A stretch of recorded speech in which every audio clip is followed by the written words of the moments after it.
नारायण नमस्कृत्य नरचैव नरोत्तम देवी सरस्वती व्यास ततो जयमुदीरये।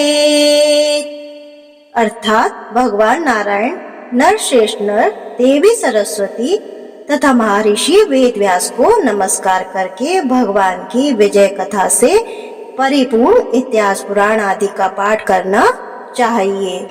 ओम नमो भगवते वासुदेवाय। आप सभी का आपके YouTube चैनल वंदना आराधना भक्ति में स्वागत है। आज से आप पूरे वैशाख महीने में हमारे चैनल पर वैशाख मास महात्म कथा को सुनेंगे। सूत जी कहते हैं, राजा अम्बरीश ने परम श्रेष्ठ ब्रह्मा के पुत्र देव ऋषि नारद से पूर्ण में वैशाख मास का महात्म सुना। उस समय आपने ये कहा था कि सब महीनों में वैशाख मास श्रेष्ठ है, इसलिए ये बताने की कृपा करें कि वैशाख मास क्यों भगवान विष्णु को प्रिय है और उस समय कौन कौन से धर्म भगवान विष्णु के प्रतिकारक हैं। नारद जी ने कहा, वैशाख मास को ब्रह्मा जी ने सब मासों में उत्तम सिद्ध किया है। वह माता की भांति सब जीवों को सदा अभिष्ट वस्तु प्रदान करने वाला है। धर्म, यज्ञ, क्रिया और तपस्या का सार है। संपूर्ण देवताओं द्वारा पूजित है। जैसे विद्याओं में वेद विद्या, मंत्रों में प्रणव, वृक्षों में कल्प वृक्ष, धेनुओं में कामधेनु, देवताओं में विष्णु, वर्णों में ब्राह्मण, प्रिय वस्तुओं में प्राण, नदियों में गंगा जी, तेजों में सूर्य, अस्त्र शस्त्रों में चक्र, धातुओं में स्वर्ण, वैष्णवों में शिव तथा रत्नों में कौस्तुभ मणि है। उसी प्रकार धर्म के साधनभूत महीनों में वैशाख मास सबसे उत्तम है। संसार में इसके समान भगवान विष्णु को प्रसन्न करने वाला दूसरा कोई मास नहीं है।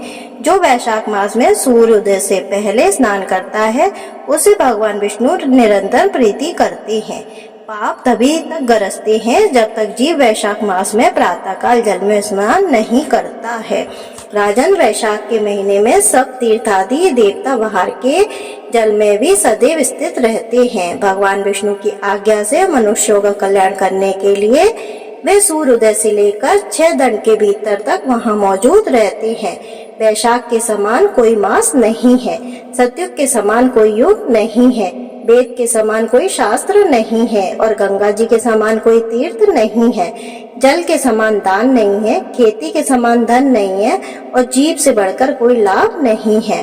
उपवास के समय कोई तप नहीं, दान से बढ़कर कोई सुख नहीं, दया के समान धर्म नहीं, धर्म के समान मित्र नहीं, सत्य के समान यश नहीं, आरोग्य के समान उन्नति नहीं, भगवान विष्णु से बढ़कर कोई रक्षक नहीं और वैशाख मास के समान संसार में कोई पवित्र मास नहीं है। ऐसा विद्वान पुरुषों का मत है। वैशाख श्रेष्ठ मास है और शेष शैया भगवान विष्णु को सदा प्रिय है। सब दानों से जो पुण्य होता है, सब तीर्थों में जो फल होता है, उसी को मनुष्य वैशाख मास में केवल जलदान करके प्राप्त कर लेता है। जो जलदान में असमर्थ है, ऐसे ऐश्वर्य की अभिलाषा रखने वाले पुरुष को उचित है कि वह दूसरों को प्रबोध करे, दूसरों को जलदान का महत्व समझाए। यह सब दानों से बढ़कर हितकारी है। जो मनुष्य वैशाख में सड़क पर यात्रियों के लिए प्याऊ लगाता है, वह विष्णु लोक को प्रतिष्ठित होता है। नृपश्रेष्ठ प्याऊ देवताओं, पितरों तथा ऋषियों को अत्यंत प्रीति देने वाला है। जिसने प्याऊ लगाकर रास्ते के थके मांदे मनुष्य को संतुष्ट किया है, उसे ब्रह्मा, विष्णु और शिव आदि देवताओं को संतुष्ट कर लिया है। राजन, वैशाख मास में जल की इच्छा रखने वाले को जल, छाया चाहने वाले को छाता और पंखे की इच्छा रखने वाले को पंखा देना चाहिए। राजेन, जो प्यास से पीड़ित महात्मा पुरुष के लिए शीतल जल प्रदान करता है, वह उतने ही मात्र से 10,000 राष्ट्रीय यज्ञों का फल पाता है। धूप और परिश्रम से पीड़ित ब्राह्मण को जो पंख डुलाकर हवा करता है, वह उतने ही मात्र से निष्पाप होकर भगवान का पार्षद हो जाता है। जो मार्ग से थके हुए श्रेष्ठ द्विज को वस्त्र से भी हवा करता है, वह उतने से ही मुक्त हो भगवान विष्णु का सायुज्य प्राप्त कर लेता है।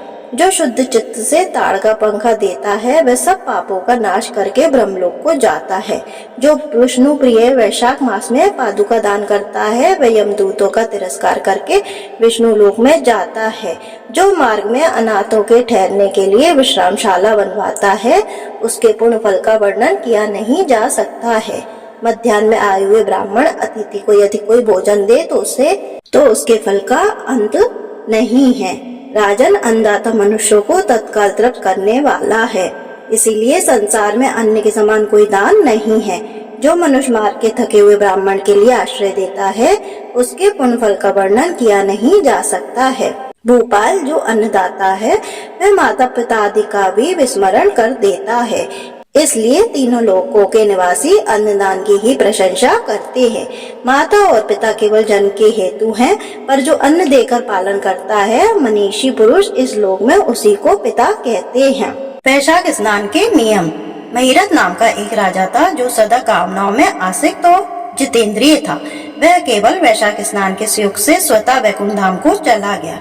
वैशाख मास के देवता भगवान मधुसूदन हैं, अतः वह सफल मास है। वैशाख मास में भगवान की प्रार्थना का मंत्र इस प्रकार है। मधुसूदन देवेश वैशाखे मेषगे रवो प्रातः स्नान करिष्यामि निर्विघ्नं कुरु माधव।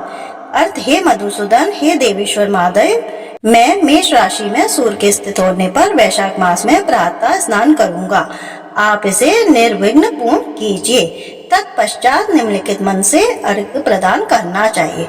वैशाखे मेषगे भानो प्रातः स्नान परायण अर्घ्य तेस्य प्रदस्यामि ग्रहण मधुसूदन। अर्थात सूर्य के मेष राशि में स्थित रहते हुए वैशाख मास में प्रातः स्नान के नियम में संलग्न होकर मैं आपको अर्घ्य देता हूँ।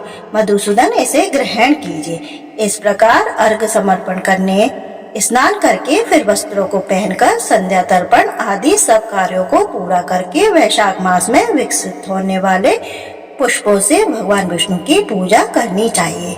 इसके बाद वैशाख मास के महात्म को सूचित करने वाली भगवान विष्णु की कथा सुने। ऐसा करने से कोटि जन्मों के पापों से मुक्त होकर मनुष्य मोक्ष को प्राप्त होता है। यह शरीर अपने अधीन है, जल भी अपने अधीन ही है, साथ ही अपनी जिह्वा भी अपने वश में है। अतः इस स्वाधीन शरीर से स्वाधीन जल में स्नान करके स्वाधीन जिह्वा से हरि इन दो अक्षरों का उच्चारण करे। जो वैशाख मास में तुलसी दल से भगवान विष्णु की पूजा करता है वह विष्णु की सायुज्य मुक्ति को पाता है। अतः अनेक प्रकार के भक्ति मार्ग के साथ भांति भांति के व्रतों द्वारा भगवान विष्णु की सेवा तथा उनके सगुणों या निर्गुण स्वरूप का अनन्यचित से ध्यान करना चाहिए। तो इसी के साथ वैशाख मास महात्म कथा अध्याय प्रथम संपूर्ण होता है। अब मैं आपसे कल फिर मिलूंगी वैशाख मास महात्म कथा अध्याय दूसरे में, जिसमें आप सुनेंगे वैशाख मास में छत्रदान से हेमंत का उद्धार कैसे हुआ। तो दोस्तों, इसी प्रकार के अन्य वीडियो देखने के लिए जुड़े रहिए आप मेरे चैनल के साथ। मेरे चैनल को लाइक करें, शेयर करें और जरूर सब्सक्राइब करें। धन्यवाद दोस्तों।